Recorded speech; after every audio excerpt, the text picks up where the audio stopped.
joined now by Emma Richards, whose mum Janet became aware of her anorexia during an Easter school holiday, and also Leanna Thorndyke from the eating disorder charity Beat.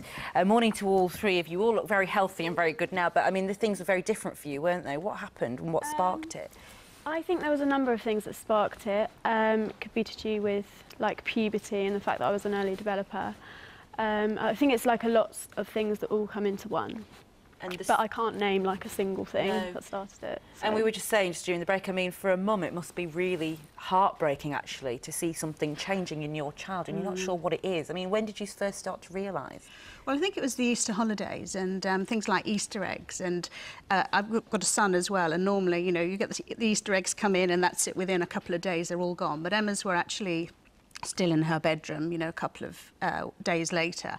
And then we went on holiday, and then I noticed she wasn't having lunch, but then you sort of put it off because you think, well, actually, we're having a bigger breakfast.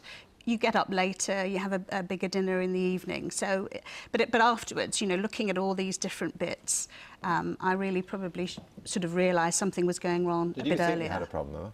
No. No. I was in denial for quite a long time. Yeah.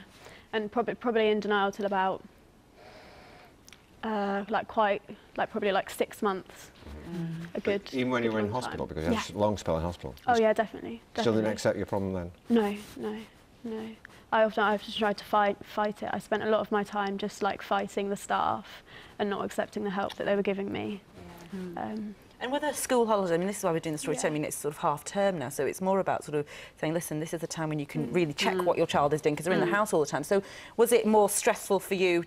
Well, not that you necessarily knew you were doing anything wrong, but, you know, how did you feel during the holidays in particular? I was definitely more anxious around holidays, yeah, because obviously I'm with my family the whole time.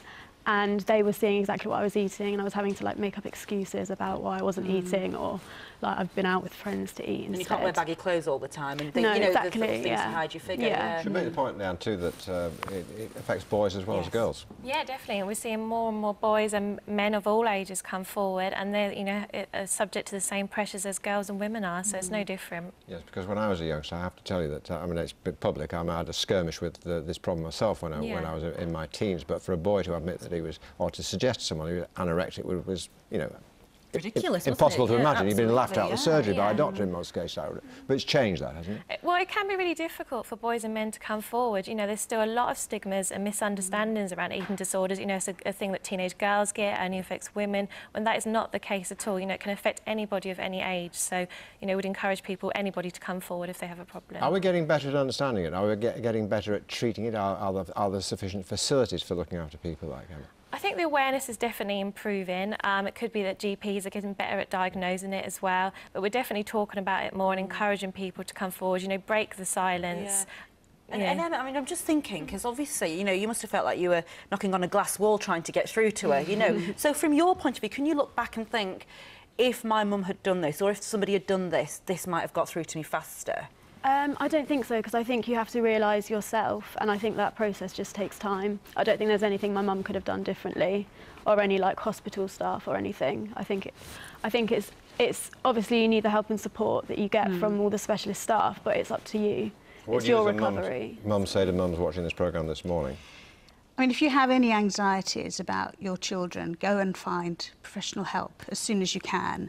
And, you know, if the first time you knock on their door, you don't actually get the answer you want, knock again, because, you know, it's a nightmare for any parent to go through. And, you know, if we can sort of get that message out to any one parent, or any one child, we'd have certainly helped. Good thought to end on. Thank you all very much indeed, and good to see you better, Emma. Thank you. Terrific. Thank you. Almost 8:15 now. Coming up after. See you in a couple of minutes.